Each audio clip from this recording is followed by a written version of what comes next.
VP প্রার্থী হিসেবে মনোনয়ন ফরম কিনলেন, কেন নিজেকে এই পদের যোগ্য মনে করেন? ধন্যবাদ আপনাকে। আপনারা জানেন যে আমি আসন্ন ডাকসু নির্বাচনে আজকে মনোনয়ন ফর্ম উত্তোলন করেছি এবং সেটা পূরণ করে জমা দিয়েছি। আমি ভিপি পদে প্রার্থিতা করার জন্য মনোনয়ন সংগ্রহ করেছি। আমি মনে করি যে ঢাকা বিশ্ববিদ্যালয়ে চলতি যে সমস্যাগুলো আছে, যে সমস্যাগুলো নিয়ে আমি দীর্ঘ ৫ বছর ধরে কাজ করে যাচ্ছি।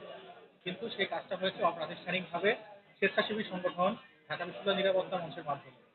তো আমরা যে পদ্ধতিতে যেভাবে চেতনা শিক্ষার্থীদের পাশে দাঁড়িয়েছি বা তাদের সাথে কাজ করেছি, আমার মনে হয় যে আমরা যদি এটাকে একটা প্রাতিষ্ঠানিক জায়গা থেকে করি তাহলে আরো অনেক বেশি সার্থকতার সাথে সফলতার সাথে করা যাবে। অর্থাৎ এটার কাজের গতি এবং কাজের ফলাফল অনেকটাই বৃদ্ধি পাবে যদি আমি প্রাতিষ্ঠানিক জায়গা থেকে করি। তো ঢাকা বিশ্ববিদ্যালয়ের শিক্ষার্থীদের ভেতরে যে সমস্যাগুলো আমি পরিলক্ষিত করেছি সেগুলোর গোড়ায় রয়েছে মূলত ৩টা সমস্যা। ১ নম্বর হচ্ছে অপুষ্টি, খাবারের মান খুবই খারাপ থাকে। ২ নম্বর হচ্ছে অদক্ষতা। আমরা চাকরির বাজারে প্রতিদ্বন্দ্বিতা করার জন্য অনেকেই অনেকাংশেই আহ, যথেষ্ট দক্ষ নই। এর ফলশ্রুতিতে দেখা যায় বেকারত্ব। অপুষ্টি, অদক্ষতা এবং বেকারত্বের কারণে কিন্তু ঢাকা বিশ্ববিদ্যালয়ের শিক্ষার্থীদের যে জীবনের লক্ষ্য বা গোল থাকে সেখান থেকে আমরা অনেকেই পিছিয়ে পড়ি। তো প্রাতিষ্ঠানিকভাবে আমরা যদি ঢাকা বিশ্ববিদ্যালয়ের ফ্রেমওয়ার্কের ভেতরেই এই ৩টা জিনিসকে মোকাবেলা করার শক্তি সঞ্চয় করতে পারি তাহলে আমার দৃঢ় বিশ্বাস যে আমরা একটি নতুন মাত্রার ঢাকা বিশ্ববিদ্যালয় পাবো। ঢাকা বিশ্ববিদ্যালয়ের যে ঐতিহাসিক অংশ সেটুকুকে যদি আমরা বাদ দিই তাহলে মানব সম্পদ উন্নয়নে ঢাকা বিশ্ববিদ্যালয়ের অবস্থা কিন্তু খুব একটা সন্তোষজনক নয়। শিক্ষার্থীরাও কিছুটা অসন্তুষ্ট আছে এবং শিক্ষাবিদরাও এটা নিয়ে অসন্তুষ্ট আছে।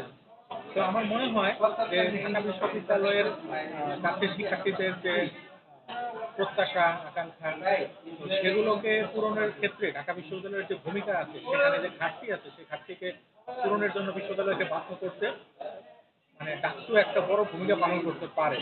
তো সেই হিসাবে আমি মনে করেছি যে আমার কাজের অতীত অভিজ্ঞতা এবং শিক্ষার্থীদের যে আকাঙ্ক্ষা দুটার সম্মিলনে যদি আমি ডাকসু থেকে কাজ করতে পারি তাহলে যে একটি ভিন্ন মাত্রিক বহুমাত্রিক ঢাকা বিশ্ববিদ্যালয় আমরা চাচ্ছি সেটি গঠনে ভূমিকা রাখতে পারবে বলে আশা রাখি। আপনার মূল ইশতেহার কি আছে, বা হ্যাঁ? আপনার ইশতেহার কি, বা আপনি কি করতে চান সেটা আচ্ছা, বলুন। ওই আমি চেষ্টা চিন্তাই দিয়েছি যে আমি আসলে খুব বেশি জায়গাতে কাজ করতে হয়তো পারবো না। তবে ঢাকা বিশ্ববিদ্যালয় থেকে অপুষ্টি খাবার নিম্নমানের খাবার এটা একদম দূর করবো। ২ নম্বর হচ্ছে যে তার মূল ধারার শিক্ষার সাথে একটি এমন সহশিক্ষা আমরা জুড়ে দিতে চাই বিশ্ববিদ্যালয়ের কারিকুলামের একটি সহ অংশ হিসেবে যেটার মাধ্যমে একজন শিক্ষার্থী মুক্ত চাকরির বাজারে নিজেকে যোগ্য হিসেবে প্রমাণ করার সর্বোচ্চ সুযোগ পাবে এবং নিজেকে তৈরি করতে পারবে। আর চূড়ান্ত হচ্ছে যে তারপরেও যারা বেকারত্বের সম্মুখীন হবে, যারা কাঙ্ক্ষিত চাকরিটি পাবে না বা কোনো না কোনো কারণে সে নিজেকে প্রস্তুত করতে পারেনি, তাদের জন্য আরেকটা বিশেষ সেল তৈরি করে চাকরি বাজারে যাওয়ার জন্য বা তার একটি আত্মকর্মসংস্থানের ব্যবস্থা হওয়ার আগ পর্যন্ত তাকে আমরা একটি বিশেষ মনিটরিং এ রেখে তাকে তৈরি করে তারপর তার আমরা আত্মকর্মসংস্থানের ব্যবস্থা করি। আমি মূলত এই ৩টা খাতেই বেশি কাজ করতে চাই। কারণ আপনারা জানেন যে আমরা সম্প্রতি যে একটি রক্তক্ষয়ী গণ অভ্যুত্থানের ভেতর দিয়ে আজকে এই জায়গায় এসে দাঁড়িয়েছি, যে জায়গায় একটি ডাকসু মতো একটি নির্বাচন আমরা পাচ্ছি। তো সেই আহ, গণ অভ্যুত্থানের পেছনের গল্প কিন্তু সেটাই যে চাকরির ক্ষেত্রে যে বৈষম্য ছিল কিন্তু আগামী দিনে তো আরেকটি বৈষম্য থাকবে যে বৈষম্যটা কোনো ব্যক্তি বা প্রতিষ্ঠান করবে না, যে বৈষম্যটা তৈরি হবে হয়তো প্রযুক্তির কারণে। অর্থাৎ আর্টিফিশিয়াল ইন্টেলিজেন্স বা চতুর্থ শিল্প বিপ্লবের যে আহ, নতুন পরিবর্তিত পরিস্থিতি, সেই পরিবর্তিত পরিস্থিতিতে যে ধরনের দক্ষতা, যে ধরনের শিক্ষা দরকার সেই শিক্ষাগুলো যাদের না আছে তো তারা কিন্তু অনেকটা পিছিয়ে পড়বে। অর্থাৎ প্রযুক্তি আমাদের উপরে যে প্রভাব নিয়ে আসছে সেটা কিন্তু আমরা অস্বীকার করতে পারবো না, বরং আমাদেরকে সেজন্য নিজেকে প্রস্তুত করতে হবে। সেটা কিন্তু আমরা আরেকটি আন্দোলন বলতে পারি, শিক্ষা বা ক্যারিয়ার গড়ার আরেকটি আন্দোলনে কিন্তু আমাদেরকে এখন প্রবেশ করতে হবে। তো সেটি ত্বরান্বিত করার জন্য আমি সর্বোচ্চ কাজ করবো, আত্মনিয়োগ করবো ইনশাআল্লাহ। এর মাধ্যমে এখন পর্যন্ত কতজন শিক্ষার্থীকে সহযোগিতা করতে পারে এখন পর্যন্ত? ঢাকা নিরাপত্তা মঞ্চ, ঢাকা বিশ্ববিদ্যালয় নিরাপত্তা মঞ্চের মাধ্যমে এ পর্যন্ত 7 শতাধিক কেস আমাদের হাতে সমাধান হয়েছে। কেস এসেছিল আরো বেশি। আমরা হয়তোবা ধরেন আরো অন্ততপক্ষে 900 কেস এসেছিল। টোটাল আমরা 700 মতো সমাধান করতে পেরেছি এবং মোটামুটি 200 জনকে আসলে আমরা সেরকম কোনো সন্তোষজনক সেবা দিতে পারি নাই। আর এছাড়াও ঢাকা বিশ্ববিদ্যালয়ের বিভিন্ন সংস্কারের কারণে প্রায় 18,000 শিক্ষার্থী উপকৃত হয়েছে। আপনারা জানেন করোনার সময়ে বিশ্ববিদ্যালয় প্রশাসন অবৈধভাবে শিক্ষার্থীদের কাছ থেকে বাসের ভাড়া, হলের ফি আদায় করেছিল।